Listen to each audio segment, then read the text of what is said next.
Praise the Lord. പ്രിയമുള്ളവരെ,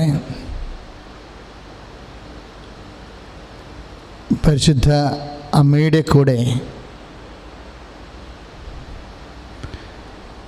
പരിശുദ്ധ അമ്മയുടെ കരം ഗ്രഹിച്ച് നമ്മൾ പ്രാർത്ഥനയുടെ വിശ്വാസത്തിൻ്റെ പ്രത്യാശയുടെ അതിജീവനത്തിൻ്റെ ഒരു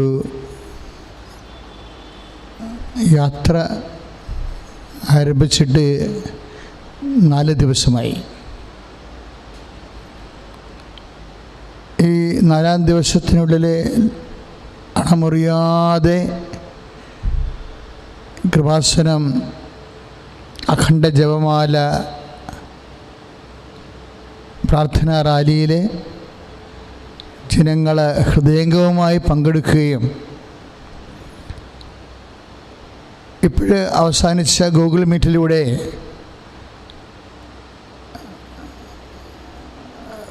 ഗ്ലോബൽ റോസറി ഗൂഗിൾ മീറ്റിലൂടെ അനേക രാജ്യങ്ങളിൽ നിന്നുള്ള മക്കൾ അതിശക്തമായ പരിശുദ്ധ അമ്മയുടെ ഇടപെടലാണ് അവരനുഭവിച്ച സൗഖ്യമായിട്ടും ദൈവിക ഇടപെടലായിട്ടും ഒക്കെ അവർ സാക്ഷ്യം പറഞ്ഞത്. ഇത് ഒരൊറ്റപ്പെട്ട സംഭവമല്ല എന്നുള്ളത് കൃപാസനത്തിൻ്റെ യൂട്യൂബ് സന്ദർശിക്കുന്ന എല്ലാവർക്കും അറിയാം. എല്ലാ ദിവസവും ലോകത്തിൽ അത്ഭുതം നടക്കുന്ന ഒരിടമായി കൃപാസനം മരിയ സങ്കേതം മാറിയിട്ടുണ്ട്. എല്ലാ രാജ്യങ്ങളിലും അത്ഭുതം നടക്കുന്ന ഒരിടമായി കൃപാസനം അൾത്താര അമ്മയുടെ മാധ്യസ്ഥം മാറിയിട്ടുണ്ട്. ഇത് ജനങ്ങളുടെ എക്കാലത്തെയുമുള്ള വിശ്വാസത്തിൻ്റെ അടിസ്ഥാനത്തിലാണ്. ഇന്നിപ്പോഴേ രാവിലെ മുതൽ 75,000 പേരാണ് ഈ ജപമാലയിൽ പങ്കെടുത്തിരിക്കുന്നത്.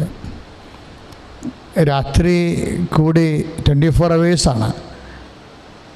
എല്ലാ 31 ദിവസവും 24 മണിക്കൂറാണ്.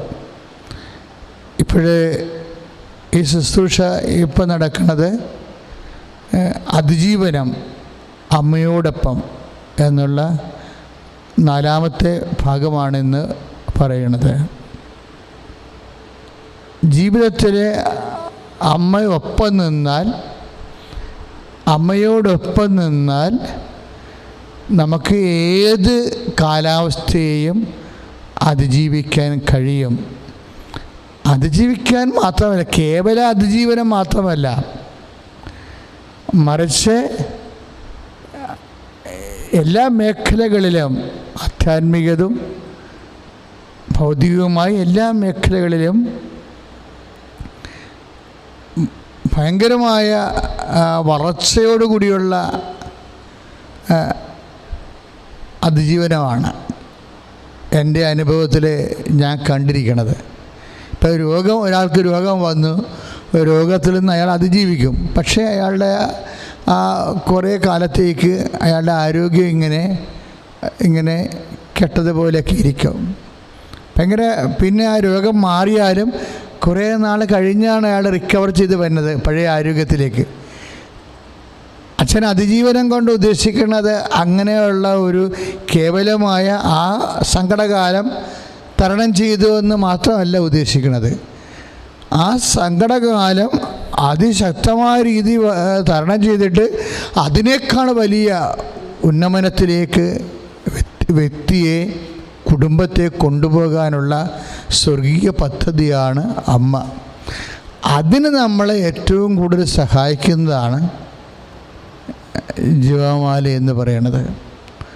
ഞാനിപ്പോഴും നിങ്ങളോട് പറയുകയാണ്, ജപമാലയെക്കുറിച്ച് നിങ്ങൾ അച്ഛന് ഒരു ടോക്കേ അതിനെക്കുറിച്ച് നടത്തിയിട്ടുള്ളത്. കാര്യം ജപമാലയിൽ ഉൾച്ചേർന്നിരിക്കുക. എന്തുകൊണ്ട് ജപമാല ഇത്രയും പവർഫുള്ളാണ്? അതിൻ്റെ ദൈവവചന പശ്ചാത്തലം എന്താണ്? ഒരു നന്മ നിറഞ്ഞ മറിയത്തിൽ എത്ര വചനമുണ്ട്, സ്വർഗ്ഗസ്ഥനായ പിതാവിൽ എത്ര വചനമുണ്ട്, നമ്മൾ 20ഓളം ദിവ്യരഹസ്യങ്ങൾ രക്ഷാകര സംഭവങ്ങൾ ധ്യാനിക്കുന്ന ഒരുപക്ഷെ ക്രിസ്തീയ സഭയിലെ ഒരേ ഒരു പ്രാർത്ഥനയാണിത്. അപ്പോൾ ഈ ഉൾച്ചേർന്നിരിക്കുന്ന വചനങ്ങളെല്ലാം ഏതാണ്, അതെങ്ങനെയാണ്, അതെന്തിനു വേണ്ടിയാണെന്നൊക്കെ അറിയണമെങ്കിൽ നിങ്ങൾ ഈ ജപമാല മഹാറാലി ആരംഭിച്ചപ്പോൾ അച്ഛൻ ആദ്യം പറഞ്ഞ ടോക്കുകളുണ്ട്. 4 ജപമാലയിലൂടെ ഭാഗിച്ചിട്ടിരിക്കുകയാണ്. നിങ്ങൾ യൂട്യൂബിൽ കയറിയാൽ മനസ്സിലാവും.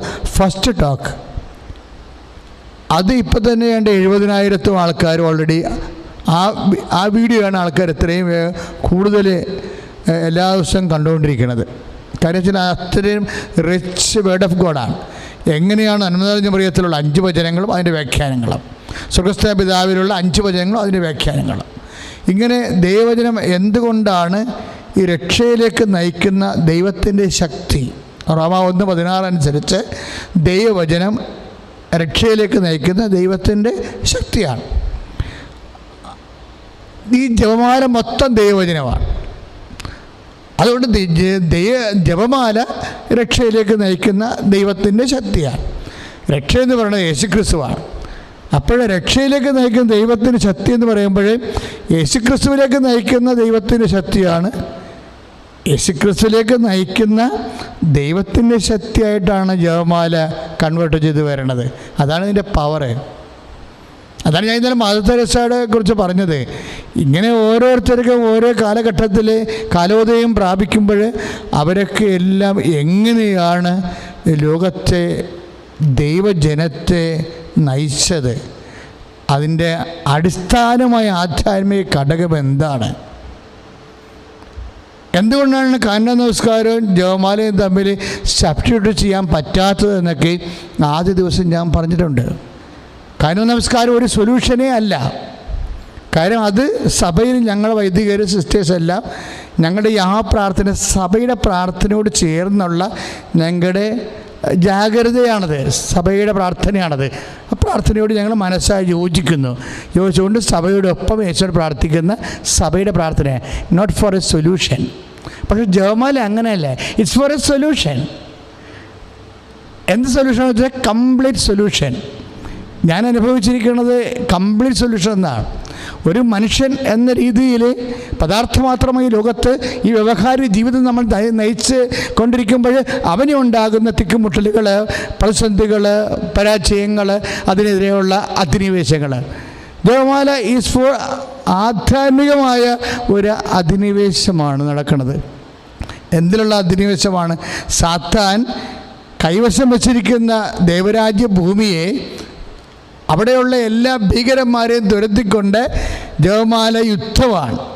ആ യുദ്ധത്തിലൂടെയാണ് നമ്മളിതിനെ ദൈവരാജ്യത്തിലെ അധിനിവേശ ഭൂമികളെ തിരിച്ചു പിടിക്കും. അതുകൊണ്ടാണ് ആ പാട്ട് എഴുതിയിരിക്കുന്നത്, നമ്മൾ ജയിക്കും, കൃപ നയിക്കും, അമ്മയോടൊത്ത് ജീവിച്ചാലെന്ന് പറഞ്ഞ്. അത് ഒരു സൈന്യാധിപയാണ് ശരിക്കും, എല്ലാത്തിൻ്റെ മേൽ അധികാരമുള്ള. ഞാൻ പറയാൻ കാര്യം, ആത്മഹത്യയുടെ മേൽ പോലും അമ്മയ്ക്ക് വലിയ അധികാരമാണ്. ഇപ്പോൾ ഇന്ന് സോഷ്യൽ മീഡിയയിൽ ചർച്ച ചെയ്യണതെല്ലാം ഒരു മനുഷ്യൻ, ഒരു കലാകാരൻ, ഒരു മോഹിനിയാട്ടം കലാകാരൻ ആത്മഹത്യയ്ക്ക് വേണ്ടി ശ്രമിച്ചു എന്നുള്ളതാണ്. ജാതി സ്പർദ്ധയുടെ ബലിയാടാണെന്ന് അദ്ദേഹം പറയുന്നു. അതുപോലെ തന്നെ സോഷ്യൽ മീഡിയയും പറയുന്നു. അതിനെക്കുറിച്ച് വ്യക്തതയൊന്നുമില്ല. ഗവൺമെൻറ് പറയുമ്പോഴാണ് നമുക്കതിനെക്കുറിച്ചുള്ള കറക്റ്റ് കാര്യങ്ങൾ അറിയാൻ പറ്റണത്. ഇപ്പം അന്വേഷണാത്മകമല്ലാത്ത അവസ്ഥയിൽ ഓരോരുത്തർ അഭിപ്രായങ്ങൾ പറഞ്ഞുകൊണ്ടിരിക്കുക. അപ്പോൾ എനിവേ ഞാൻ അതിൻ്റെ അകത്ത് എൻ്റെ അഭിപ്രായം പറയാൻ നിൽക്കണില്ല, അത് ഇപ്പം എൻ്റെ സബ്ജക്റ്റ് അല്ല. പക്ഷെ എന്നാലും ആത്മഹത്യ ശ്രമിച്ചു, ഇപ്പം ജാതി സ്പർദ്ധയുടെ പേരിൽ ആത്മഹത്യക്ക് ശ്രമിച്ചു എന്നാണെങ്കിൽ കേരളത്തിലെ ഒരു പകുതിയോളം ആൾക്കാർ ചെയ്യേണ്ടി വരും. കാരണം ഇപ്പോൾ നിങ്ങൾക്ക് എല്ലാവർക്കും അറിയാം കേരളത്തിൻ്റെ ഒരു അവസ്ഥ. ഇതിപ്പോൾ മുമ്പോട്ടാണോ പോണത് പുറകോട്ടാണോ പോകണമെന്ന് നമുക്ക് ഒരു പിടിയില്ല. നവോത്ഥാനത്തിൽ പങ്കെടുത്ത ആൾക്കാർ തന്നെ വീട് കയറി തരണ ഒരവസ്ഥയാണ് ഉള്ളത്. അവരൊക്കെ സ്വതന്ത്രമായി അടക്കുകയും ചെയ്യുന്നുണ്ട്. ഇത് കേരളം മുന്നോട്ട് പോയാൽ പുറകോട്ട് പോയാൽ എന്നൊന്നും നമുക്ക് പറയാൻ പറ്റത്തില്ല. അതുകൊണ്ട് ഞാനിപ്പോൾ വിഷയത്തിൽ തൽക്കാലം ആ വിഷയത്തിൽ ഒരു വ്യക്തിപരമായ അഭിപ്രായം പാസ്സാക്കാൻ തയ്യാറല്ല. പക്ഷേ ആത്മഹത്യയെക്കുറിച്ച് അപ്പം അതിൻ്റെ അടി കമൻറ്റ് കിടക്കുന്നുണ്ട്, നീ എന്തിനാടാ ഈ ശ്രമിച്ചത്, വല്ല കാര്യമുണ്ടോ? നമുക്ക് ഇപ്പോൾ സ്പർദ്ധനെ അനുഭവിച്ചാൽ അതിനെതിരെ നീ നിൻ്റെ കഴിവുകളെ നിന്റെ സ്വാധീനത്തെ ഉപയോഗിച്ചുകൊണ്ട് അതിനെ സമൂഹത്തിൽ നിന്ന് പ്രതിരോധിക്കുകയല്ല വേണ്ടത്. അല്ലാതെ ഒരു ഭീരുവിനെ പോലെ ഇങ്ങനെ ഒളിച്ചോടണ കാണുമ്പോൾ വീണ്ടും ഇങ്ങനെയുള്ള പ്രതിരോധ ശക്തികൾ പ്രബലപ്പെടുകയല്ലേ ഉള്ളൂ എന്നൊക്കെ പറഞ്ഞുകൊണ്ട് ആൾക്കാർ അതിൻ്റെ താഴെ കമൻറ്റ് ചെയ്തിട്ടുണ്ട്. അത് കേട്ടപ്പോൾ എനിക്ക് ചിരിയാണ് വന്നത്. കാര്യം ആത്മഹത്യ ചെയ്തൊരു മനുഷ്യനാണ് കേരളം സ്ഥാപിച്ചത്, പെരിഞ്ചേത് ലാദൻ. നമ്മൾ സംഘകാലകൃതികൾ വായിക്കുമ്പോൾ കേരളം ഉണ്ടാക്കിയതാരാ? പെരിഞ്ചേത് ലാദൻ അതിൻ്റെ അകത്തൊരാളാണ്. അദ്ദേഹം ആത്മഹത്യ ചെയ്യുകയാണ് ചെയ്തത്. നമ്മളിന്ന് വീരപുരുഷന്മാരെന്ന് പറയുന്ന വിദേശ മേൽക്കോയ്മയെ പ്രതിരോധിച്ചു എന്നൊക്കെ പറയുന്ന ഈ വീരപുരുഷന്മാർ എല്ലാം ഭീരുക്കളായിട്ട് വെൽക്കം വേലുത്തമ്പി തിളവ ആത്മഹത്യ ചെയ്ത്, പഴശ്ശിരാജാവ് ആത്മഹത്യ ചെയ്ത്. ഇതാണ് കേരളം. ഇവരെല്ലാം നമ്മൾ വിളിക്കണ പേരെന്താണ്? വീരപുരുഷന്മാരാണ്. വീരപുരുഷന്മാർ ചെയ്ത വീരകൃത്യം എന്താണ്? ആത്മഹത്യ. അപ്പോൾ ആത്മഹത്യ ഒരു കൃഷിയായിട്ട് ഡെവലപ്പ് ചെയ്യുന്ന ഭീരുക്കളുടെ ലോകമാണ് ഇതെന്ന് തെളിയിക്കേണ്ടത് ആരാണ്? പുതിയ തലമുറയാണ്. പുതിയ തലമുറയാണ് തെളിയിക്കേണ്ടത്. അത് കാര്യം ഇവിടെ ഇപ്പോൾ വടകര എന്ന് പറഞ്ഞാൽ എന്താ? വടക്കിരിക്കുന്ന സ്ഥലമാണ്. യുദ്ധത്തിലെങ്ങാനും ഒരു മുറിവ് പറ്റിക്കഴിഞ്ഞാൽ വടക്കോട്ട് നോക്കിക്കൊണ്ട് വളം മലത്തി വെച്ചുകൊണ്ട് അല്ലെങ്കിൽ സരസയിൽ അവിടെ ഇരിക്കും. ഇരുന്നിരുന്ന് അവിടെ ഇരുന്ന് മരിക്കും. ആത്മഹത്യയാണ്. ഈ ആത്മഹത്യ ചെയ്ത ആൾക്കാരൊക്കെ നമ്മളെന്താണ് വിളിച്ചത്? വീരപുരുഷന്മാർ, വീരചരമോ എന്നാണ് വിളിച്ചത്. ഈ ആത്മഹത്യയെ വീരചരമോ എന്ന് വിളിച്ചാൽ പിന്നെ ആത്മഹത്യ ചെയ്യാൻ ആൾക്കാരുണ്ടാകത്തില്ലേ?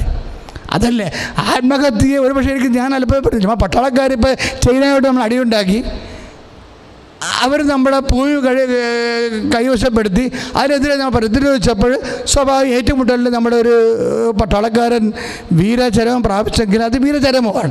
ആത്മഹത്യ ചെയ്ത കക്ഷികളെ എങ്ങനെ വീരചരമാക്കുന്നത്? പക്ഷേ ഈ മണ്ണിൽ ഇതിൻ്റെ ചരിത്രം, ഇതിൻ്റെ സംസ്കാരം, ആത്മഹത്യ ചെയ്ത ആൾക്കാരെ വീരചരമോ എന്ന് പറയുന്ന വീരപുത്രന്മാരാക്കുന്ന ഒരു സംസ്കാരത്തിൽ ഇതുപോലുള്ള വീരകൃത്യങ്ങൾ എന്നെ കൂടിക്കൊണ്ടേയിരിക്കും. ഇതിനെ അതിജീവിക്കാനുള്ളൊരു മാർഗമെന്ന് പറയുന്നത് വിദ്യാഭ്യാസവും ആധ്യാത്മികതയുമാണ്. പക്ഷേ വിദ്യാഭ്യാസം എന്ന് പറയാൻ 2 ഫോൺ കോള് കൊടുത്തപ്പോൾ തന്നെ ഒരു ഡോക്ടർ കൊല്ലത്ത് ആത്മഹത്യ ചെയ്ത്. അതാ കഴിഞ്ഞ മിനിയാന്ന് നടന്ന സംഭവം. എനിക്ക് ഒരു ഭയം തോന്നുന്ന വാസ്തവത്തിൽ വിദ്യാഭ്യാസം കിട്ടിക്കഴിഞ്ഞ ഒരു മനുഷ്യനെ ആത്മഹത്യ ചെയ്യത്തില്ലെന്നാണ് നമ്മൾ ധരിച്ചു വെച്ചിരിക്കുന്നത്. പക്ഷേ ഒരു ഡോക്ടർ വെറും 2 ഫോൺ കോളാണ് എന്നാണ് പറയണത്. ഇതും സത്യമാണെന്ന് അറിയത്തില്ല. ഇനി ഫോൺ ചെയ്ത ആൾക്കാരെ ഗവൺമെൻറ് അറസ്റ്റ് ചെയ്യാൻ വേണ്ടി പോകണതും അത് ഗവൺമെൻറ് നിയമപ്രശ്നങ്ങളൊക്കെയാണ്. അതിനകത്ത് ഞാൻ ഇടപെടുന്നില്ല. പക്ഷേ അങ്ങനെ ഒരു ആരോപണം നമ്മുടെ സോഷ്യൽ മീഡിയയിൽ വന്നിട്ടുണ്ട്. 2 ഫോൺ കോളാണ്. ഡോക്ടർ ഒരു കുട്ടി മരിച്ചുപോയി. അത് ഡോക്ടർമാരുടെ ഏറ്റവും വലിയൊരു പ്രശ്നമാണിത്. കാര്യം ഇപ്പോഴെന്ന് വെച്ച് കഴിഞ്ഞാൽ ഭയങ്കര വൈറലാണ്. ആശുപത്രിയിൽ കൊണ്ടുപോയാൽ തന്നെ ആൾക്കാർ ചിന്തിക്കണത് എങ്ങനെ ഡോക്ടർമാരെ ഈ വകുപ്പ് പറഞ്ഞാൽ ജയിലിലിടാമെന്നാണ് നോക്കുന്നത്. അങ്ങനെയുള്ള കാലത്ത്, ഇനിയുള്ള കാലത്ത് ഡോക്ടർമാരുടെ ആത്മഹത്യ കൂടുകയുള്ളൂ. ഇതെന്ത് കേരളം ഇത്? നമുക്കൊരു ഏറ്റവും പിടിയില്ലാത്ത, ഞാൻ എന്തെങ്കിലും ആത്മഹത്യയെക്കുറിച്ച് ആചാര്യമായി സംസാരിക്കുന്ന ഈ ദിവസങ്ങളിലാണ് സംഭവിച്ച ഒരു കാര്യമാണ്. അതും ജപമാലയും തമ്മിൽ കുറേ ബന്ധമുണ്ട്. കാര്യം എൻ്റെ ജീവിതത്തിൽ ഇപ്പം ഞാൻ കൃപാസനത്തിൽ ഇവിടെ ഞങ്ങൾ നടത്തുന്നത് 1000 മണി ജപമാലയാണ്. 1000 മണിയിൽ 20 കൊന്തയാണ് ഒരു ജപമാലയിൽ. 20 കൊന്ത ഞങ്ങൾ ഒറ്റ സ്ട്രെച്ചിനാണ് പ്രാർത്ഥിക്കുന്നത്. 20 കൊന്ത ഒറ്റ സ്ട്രെച്ചിനാണ് പ്രാർത്ഥിക്കുന്നത്. അപ്പോൾ ഈ എന്തിനാ ഒറ്റ സ്ട്രെച്ചിന് പ്രാർത്ഥിക്കണമെന്ന് അറിയത്തില്ലേ? ഇപ്പം നമ്മളുടെ പാലത്തിൽ കയറിപ്പോവുകയാണ്. ഇപ്പം പാലത്തെ കൂടി കയറി പോകുമ്പോൾ ഒരു 200 പട്ടാളക്കാരെ നമ്മൾ ഒറ്റ സമയത്ത് മാർച്ച് ചെയ്ത് പോകുകയാണെങ്കിൽ പാലം നമ്മൾ ഒടിഞ്ഞു പോകും. അതെന്താ? പലപ്പോഴും ഓരോ പട്ടാളക്കാരും ഓരോ സമയത്ത് ലെഫ്റ്റ് റൈറ്റ് അടിക്കണമല്ല. ഈ 200 പട്ടാളക്കാരും ഒരേ സമയത്ത്, കാര്യം ഒരു ലെഫ്റ്റ് റൈറ്റ് അടിച്ച് ഫുഡ് മാർച്ച് നടത്തി കഴിഞ്ഞാൽ 300 കിലോനാണ് അടിക്കാൻ പറ്റണം. അടിക്കുകയാണെങ്കിൽ 300 കിലോനാണ് ഭാരത്തെ കൊള്ളുന്നത്. ഇങ്ങനെ ഒരു 200 പേരുടെ 300 കിലോനാകുമ്പോൾ എത്ര ടൺ ഭാരമാണ് അവിടെ കൊള്ളണത്? അപ്പോൾ ഒടിഞ്ഞു പാലം. ഇതുപോലെ പാലം ഒടിക്കണ പരിപാടിയാണ് അഖണ്ഡ ജപമാലയിൽ ഇരിക്കുന്നത്. എന്നുവെച്ചാൽ 20 ജപമാല ഒറ്റ സ്ട്രെച്ചിന് 20 പേര് പ്രാർത്ഥിക്കുകയാണ്. 20 ജപമാല ഒറ്റ സ്ട്രെച്ചിന്. ഇതെന്താ പ്രാർത്ഥിക്കേണ്ടത്? മുഴുവൻ എന്ന് പറഞ്ഞാൽ എന്താണ്? മുഴുവൻ വേർഡ് ഓഫ് ഗോഡാണ് തട്ടിപ്പോണത്. ഇതിൻ്റെ അകത്ത് പോലും TMD എല്ലാം വേർഡ് ഓഫ് ഗോഡാണ്. വേർഡ് ഓഫ് ഗോഡില്ലാത്ത ഒറ്റ പ്രാർത്ഥന, ദൈവത്തിന് വചനമില്ലാത്ത ഒറ്റ പ്രാർത്ഥന ജപമാലയില്ല. ഈ ജപമാലയിലല്ല. പക്ഷേ ഉള്ള പ്രശ്നം എന്ന് വെച്ച് കഴിഞ്ഞാൽ ഇത് കൈകാര്യം ചെയ്യുന്നവന് അറിയണം. അതാണ് ഏറ്റവും വലിയ പ്രശ്നം. ഞാൻ ഈ ജപമാല ക്ലാസ് എടുത്തിരിക്കണില്ലേ ആൾക്കാർ, എന്തിനെടുത്തിരിക്കണത്? ഈ AK-47 സ്വർഗീയത്തിൻ്റെ ഈ ആയുധം നമ്മുടെ കയ്യിൽ ഇരിക്കുമ്പോൾ ഡിഷ്യൂ എന്ന് പറഞ്ഞാൽ അടിക്കണവനെ അറിയണം ഇതിൻ്റെ ഇത്ര ടൺ സാധനമാണ് ഇവിടുന്ന് പോണത്, ഏത് പാറയും പൊടിഞ്ഞു പോകുമെന്ന് അറിയണം. അങ്ങനെ അറിയാത്തവന്മാർ വെച്ച് അലക്കുമ്പോഴാണ് പ്രശ്നം വന്നത്. അലക്കാൻ ഉദ്ദേശിക്കണവൻ ഈ ഒക്ടോബർ മാസത്തിൽ അറിഞ്ഞുകൊണ്ട് അലക്കണാരും എപ്പോഴും നല്ലത്. കാര്യം ഇതിനകത്ത് എന്ത് സംഭവിക്കണം, ഏത് ആത്മഹത്യയാലും ശരി, ഏത് തകർച്ചയാലും ശരി, വെറുതെ ഈ ജപമാല എന്ന് പറഞ്ഞ സ്വർഗീയ ഇതിങ്ങനെ ഇട്ടിരിക്കല്ലേ പട്ടണക്കാരുടെ ബൈറ്റ് പോലെ. അതായത് ഇങ്ങനെ 1 by 1 ആയിട്ട് നിങ്ങൾക്ക് ഇന്നൊരു വലിയ ഭാഗ്യമാണ്. 24 മണിക്കൂറാണ് ജപമാല. ഏതെങ്കിലും സമയത്ത് നിങ്ങൾക്ക് കയറിയാലും മതി. ആ 24 മണിക്കൂറും പ്രാർത്ഥിക്കുന്ന പ്രാർത്ഥന ഒറ്റ ആ അക്കൗണ്ടിലേക്കാണ് നിങ്ങൾ കയറുന്നത്. അല്ല, നിങ്ങളുടെ ഒരു ജപമാലയല്ല. ഈ ജപമാല റാലി എന്ന് പറയുന്ന മഹാജപമാല റാലി 24 മണിക്കൂറിലേക്ക് നിങ്ങളതിൻ്റെ അക്കൗണ്ട് ചെയ്ത് കഴിയുമ്പോൾ ഇത് മുഴുവനും നിങ്ങൾ ഈ നടക്കുന്ന ജപമാല മുഴുവനും നിൻ്റെ കുടുംബത്തിനും 3 കാര്യമാണ് പ്രാർത്ഥിക്കുന്നത്.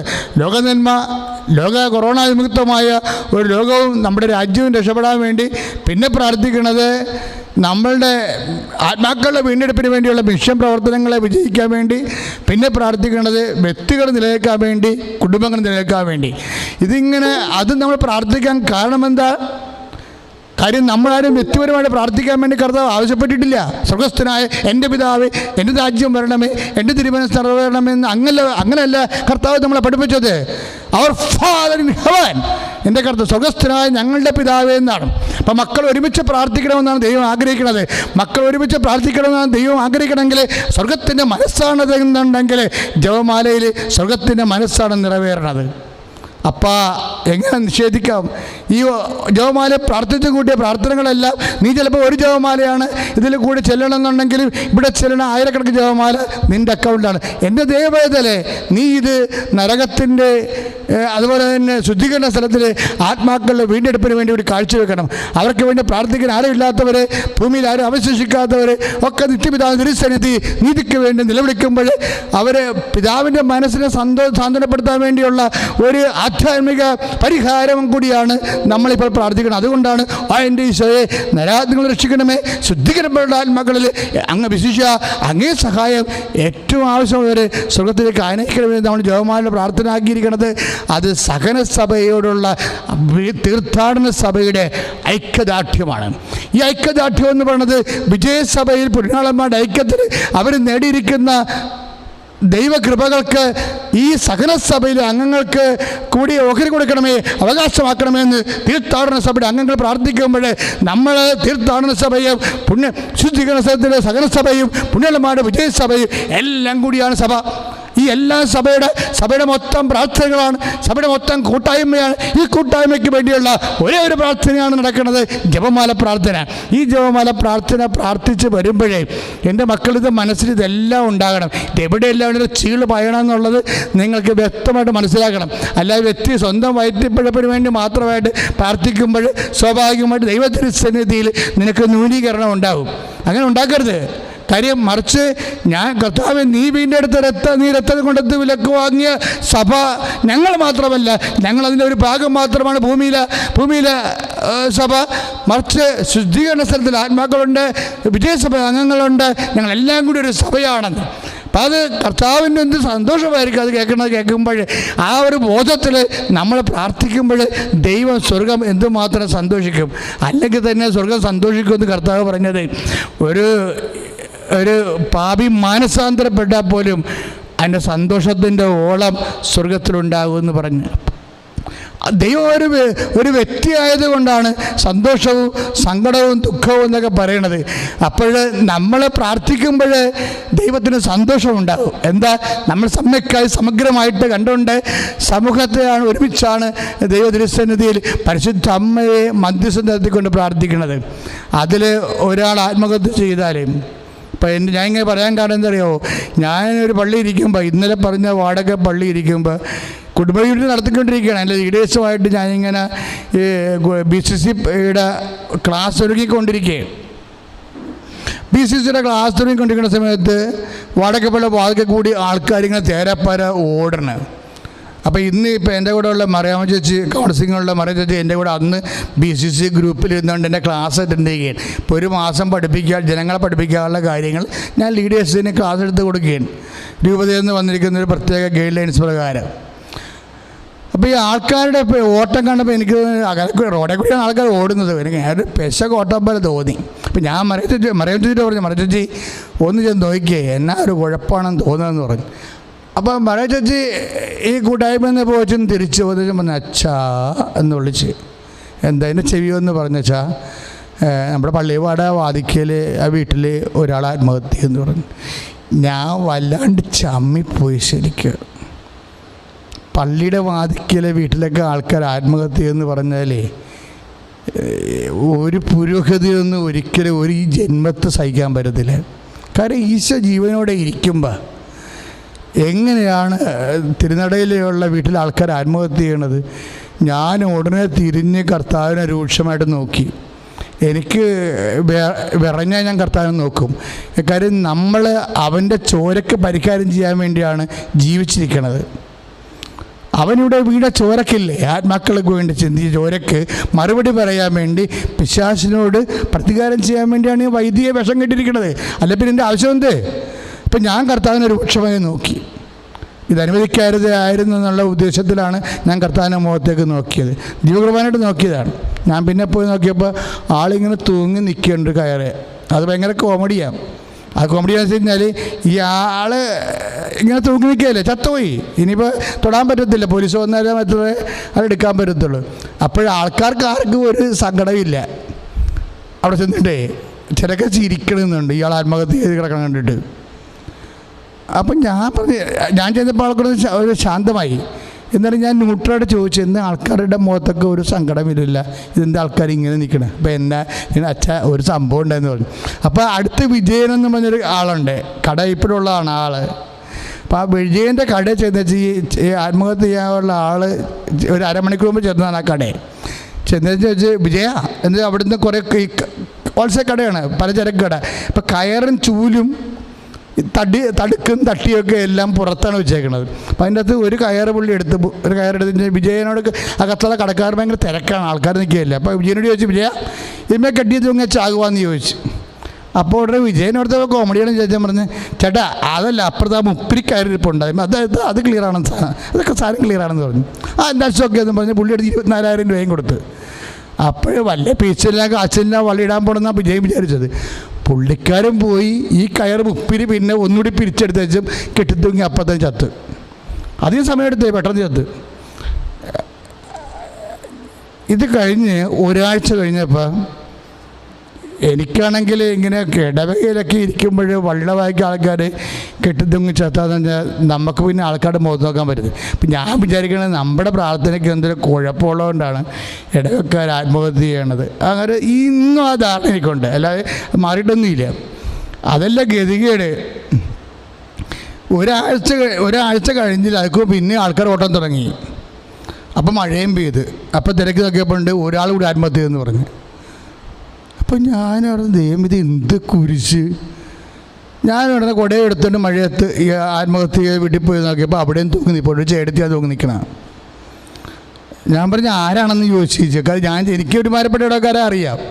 ഞാൻ ഇത് ആരാ?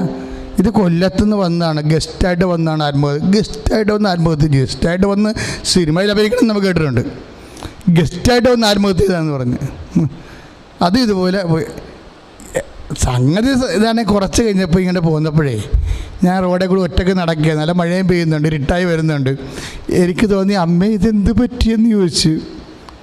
കാര്യം എൻ്റെ രക്ഷപ്പെടുത്തിയ ഒരു ഇടവകയാണത്. കാര്യം ഞാനൊരു കാലത്ത് തകർന്ന് ഇന്നലെ പറഞ്ഞ പോലെ 0- ആയപ്പോൾ അത് ഞാൻ നാളെ പറയാം. ഇതിപ്പോൾ ഇത് പറഞ്ഞ് അവസാനിപ്പിച്ചിട്ട് അത് വേറെ സെക്ഷനാണത്. അപ്പോൾ എനിക്കറിയാം ഈ ഇടവക ഒരുമാതിരിപ്പെട്ട തകർന്നവർ രക്ഷപ്പെടുത്തുന്ന ഇടവകയാണ്. കാര്യം അമ്മയാണ് മൊത്തം മയം. ഒരു പുണ്യാളമ്മയുടെ രൂപം പോലും അവിടെ ഇല്ല. പള്ളി 2 ഉണ്ട്, വലിയ ഉഗ്രം പള്ളി 2, ഒന്ന് ദൈവജന മാതാവ്, ഒന്ന് ലൂർദ് മാതാവ്. എൻ്റെ ഭാര്യയ്ക്ക് മാതാവിൻ്റെ കുരിശടി അവിടെ 7 കുരിശടിയുണ്ട്, 800 വീട്ടുകാർക്ക്, 7 മാതാവിൻ്റെത് മാത്രം. അപ്പോൾ ഞാൻ അവിടെ ചെന്ന് അമ്മയുടെ കൂടെ ജീവിച്ചാണ് ഈ കൃപാസനത്തിൽ വന്ന് അന്നൊരു കല്ലിട്ടതാണ് ഇന്നീ കാണുന്നത്. അതിൻ്റെ പിന്നിലൊക്കെ ആയിരക്കണക്കിന് ജപമാലയുടെ ചരിത്രമുണ്ട്.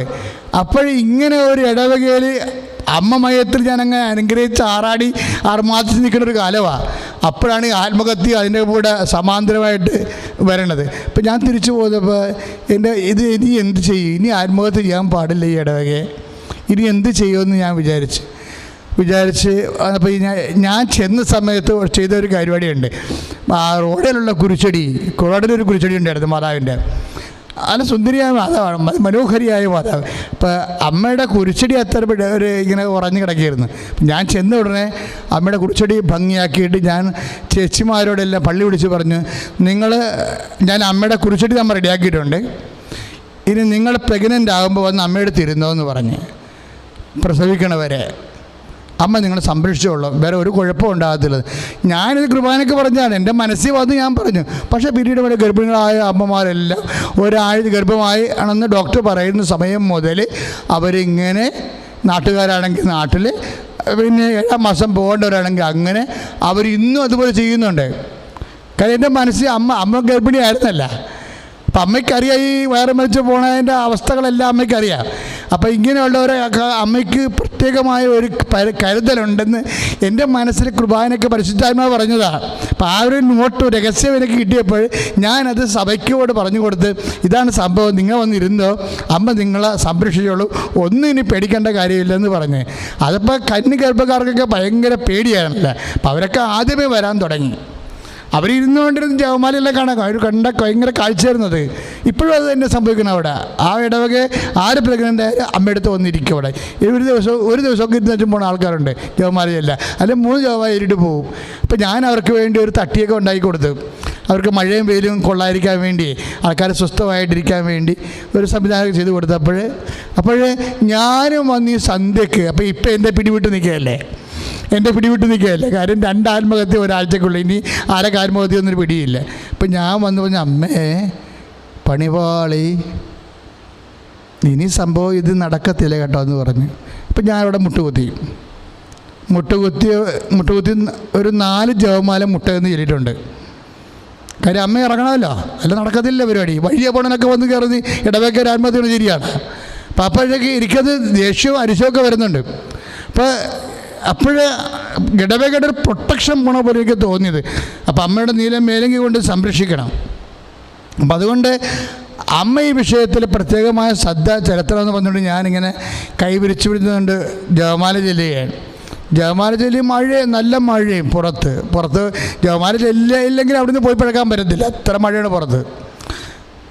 എൻ്റെ 4 ജപമാലയും തീർന്ന് മഴയും തീർന്നു. മഴ തീർന്നപ്പോൾ എൻ്റെ പുറകിൽ ഒരാളായി ഇരുട്ടത്ത് ഇപ്പോൾ ഉണ്ടായിരുന്നു. അവിടെ മഴയ്ക്ക് വന്ന് കയറിയതാ പുള്ളിക്കാരൻ. അപ്പോൾ ഞാൻ ജോണി ചേട്ടൻ, ഞാൻ ജോണിയേട്ടാ എന്താ എന്ന് ചോദിച്ചു. കാര്യം അങ്ങേർക്ക് വേണേൽ പോകാതെ നിൽക്കുകയാണ്. ഇപ്പം എന്നെ കാണാൻ നിൽക്കണവർക്ക് തോന്നിയതുകൊണ്ട് ഞാൻ അങ്ങനെ ചോദിച്ചതാണ്. അച്ഛനോട് കാര്യം പറയാനുണ്ടെന്ന് പറഞ്ഞ്. ഞാൻ എന്താ, അതേ അച്ഛൻ്റെ പോർട്ടിക്കോയിലില്ലേ, ഇപ്പം മേടയിൽ അവിടെ ഒരു മാതാവിൻ്റെ രൂപം അച്ഛൻ വെച്ചിട്ടില്ലേ? ഞാൻ പറഞ്ഞു പോവാ. ആ മാതാവിൻ്റെ രൂപത്തിൽ അച്ഛൻ പിണച്ച് തളപ്പ് പോലെ ഒരു മുത്തുമണി മാല ഇട്ടിട്ടില്ലേ, അതാണ് അച്ഛാ അഖണ്ഡ ജപമാല. നമുക്കത് ചെല്ലിയാലോ അച്ഛാന്ന് ചോദിച്ചു. അപ്പം ഞാൻ വിളിച്ചു പോയി. കാര്യം എനിക്ക് ഒരു വല്യപ്പൻ ചിത്തൂർ ധ്യാനകേന്ദ്രത്തിന് കൊടുത്തു വിട്ടതാണ്. അപ്പം എൻ്റെ ഒരു അടുപ്പക്കാരൻ കൊണ്ടുവന്ന് എനിക്ക് തന്നാൻ വേണ്ടി വന്നപ്പോൾ ഞാനവിടെ ഇല്ല. ഞാൻ എവിടെയോ പോയിച്ചും വരുമ്പോഴുണ്ടെങ്കിൽ ഇങ്ങനെ മുത്തുകൊണ്ട് വളപ്പുള്ള കുറേ മാല കിടക്കണം. ഞാനങ്ങനെ തന്നെ എനിക്ക് കാര്യം മനസ്സിലാകുന്ന കാരണം മാതാവിനെ പെട്ടിക്കൊണ്ട് ഇട്ട് കൊടുത്തു. അവിടെ കിടക്കണം. ഇതെന്ത് ചെയ്യണമെന്നോ പ്രാർത്ഥിക്കണമെന്നോ എനിക്കറിയാൻ പാടില്ല. എൻ്റെ ഇപ്പോഴത്തെ പ്രശ്നം എന്താ, ഇവിടെ ആത്മഹത്യ 1 by 1 ആയിട്ട് വന്നുകൊണ്ടിരിക്കുകയാണ്. അപ്പോൾ ഇനിയും ചാകുമെന്നാണ് ആൾക്കാർ പറയുന്നത്, അല്ലാതെ ആൾക്കാർ ആശ്വാസമായിട്ടല്ല പറയണത്. അപ്പോൾ ഇനി എന്ത് ചെയ്യും? അപ്പം ഞാൻ ഈ മഴയത്ത് അമ്മയോട് പറഞ്ഞുകൊണ്ടിരിക്കുകയാണ്. അമ്മ പരിഹാരം പറഞ്ഞുകൊണ്ടിരിക്കണം, കണ്ടില്ലേ? അപ്പോൾ ഞാൻ പറഞ്ഞു, ജോണിയുടെ ഇത് പ്രാർത്ഥിക്കാൻ ആർക്കറിയാൻ പറ്റും? എന്ത് 10,000 മണിയുണ്ട്? ഇല്ല ചെയ്ത് ഞാൻ പഠിച്ചെന്ന് പറഞ്ഞു. ഞാൻ പോയി പഠിച്ചിട്ട് വരികയാണ്. അപ്പം ഞാൻ അച്ഛൻ്റെ അനുവാദം ഉണ്ടെങ്കിൽ നമുക്ക് ഇന്ന് നാളെ മുതൽ ഇവിടെ തുടങ്ങാമെന്ന് പറഞ്ഞു. ഞാൻ പറഞ്ഞു സന്തോഷം, ആൾക്കാരെ കിട്ടുക. കാര്യം വെച്ചാൽ ഇത് പ്രാർത്ഥന തീരണമെങ്കിൽ 5.5 മണിക്കൂർ വേണം. 5.5 മണിക്കൂർ വേണം അഖണ്ഡ ജപമാല പ്രാർത്ഥിക്കാൻ. ആൾക്കാരെ കിട്ടുമോ എന്ന് ചോദിച്ച് ഞാൻ ആൾക്കാരെ സംഘടിപ്പിക്കാമെന്ന് പറഞ്ഞു. തങ്കച്ചൻ അങ്ങനെ കുറച്ച് പേര് സംഘടിപ്പിച്ചുകൊണ്ട് വന്നു. പുള്ളിക്കാരൻ പള്ളിയിൽ പ്രാർത്ഥന തുടങ്ങിയപ്പോൾ എനിക്ക് മനസ്സിലായി ഇടവകയിൽ ഇത് മാത്രമല്ല പല പ്രശ്നങ്ങളും തീർന്ന് പുതിയ ദൈവിക മുന്നേറ്റങ്ങളുണ്ടായി. അതിലൊന്നാണ് ഞാൻ ആദ്യ ദിവസം പറഞ്ഞത്. നിങ്ങൾ യൂട്യൂബിൽ പോയി നോക്കിയാൽ മതി അതെന്താണെന്ന്. അപ്പോൾ അവർക്ക് മനസ്സിലാകും. എല്ലാ കത്തുസിന്നോട്ട് കടുംകെട്ടുകൾ വെട്ടിമുറിക്കുന്നത് അമ്മ ഇറങ്ങി വന്നതിന് ശേഷം ചെയ്ത ആദ്യത്തെ പരിപാടിയാണ്. അപ്പോൾ അതിന് ശേഷം ഞാൻ ജോണിയോട് പറഞ്ഞു, ജോണിയുടെ ഇത് അടിപൊളി പരിപാടിയാണല്ലോ. അപ്പം അന്ന് കൃപാസനം ജസ്റ്റ് ഒരു തകരക്കൂട് പോലെ ഉണ്ടാക്കി വെച്ചിരിക്കുകയാണ്, ഒരു ഏടാകൂടം. എന്ന് വെച്ച് കഴിഞ്ഞാൽ 4-5 കാറ്റാടി കമ്പം അവിടെ കുടിച്ചിട്ടുണ്ട്, ഒരു ടർപ്പോളം കെട്ടിയിട്ടുണ്ട്. അതിനകത്തുള്ള 10-25 പേര് വന്ന് പ്രാർത്ഥിക്കും. ഇവിടെ പ്രാർത്ഥിക്കാൻ തന്നെ ഇവിടെ ഒരു സ്ഥലം ദൈവം തന്നതുകൊണ്ട് ഞാനങ്ങനെ ഒരു കൗൺസിലിംഗ് ഇത്തരം ആൾക്കാരൊന്നും വരുന്ന കാര്യം എനിക്കറിയാം. കാര്യം ഇവിടെ എങ്ങും ആളില്ല. ഈ ഇടവക, ഈ കലവൂർ ഇടവകയിൽ തന്നെ വളരെ കുറച്ച് ആളേ ഉള്ളൂ. വളരെ കുഞ്ഞിടവകയാണിത്. പിന്നെ എൻ്റെ ആൾക്കാരൊക്കെ കടലോരത്താണ് കിടക്കുന്നത്. അന്ന് ഞാൻ വലിയ കൺവെൻഷനൊക്കെ നടത്തുന്ന കാലമായിരുന്നു. അവരാരും ഇങ്ങോട്ട് വരത്തില്ല. കാര്യം ആവശ്യത്തിന് പള്ളികളെല്ലാം ആ പ്രദേശത്തുണ്ട്. ഇങ്ങോട്ട് പ്രൈവറ്റ് ബസ്സില്ല. ഓട്ടോറിക്ഷക്ക് ആണെങ്കിൽ ഭയങ്കര പൈസയും ആകും. അപ്പോൾ ഇവിടെ ആരും വരത്തില്ല. അപ്പം അതുകൊണ്ട് ഇവിടെ പ്രാർത്ഥനാലയം ഉണ്ടാക്കിയാലൊന്നും വിജയിക്കുമെന്നതിനെക്കുറിച്ച് എനിക്കൊരു ധാരണയില്ല. അതിനുശേഷം എങ്കിലും തുടങ്ങാമെന്ന് വിചാരിച്ചുകൊണ്ട് തുടങ്ങിയതാണ്. അത് തുടങ്ങിയത് എപ്പോഴാണ് തുടങ്ങിയെന്ന് വെച്ച് ഞാൻ ഓർക്കൊണ്ട് ഈ അഖണ്ഡ ജപമാല പ്രാർത്ഥിക്കാൻ തുടങ്ങി. ആത്മഹത്യ ഉണ്ടായപ്പോൾ അതിനെ പ്രതിരോധിക്കാനാണ് അഖണ്ഡ ജപമാല ആരംഭിച്ചത്. പക്ഷേ അതാണ് ഞാൻ നേരത്തെ പറഞ്ഞത്. അതായത് ആ തുടങ്ങി ഒരാഴ്ച കഴിഞ്ഞപ്പോൾ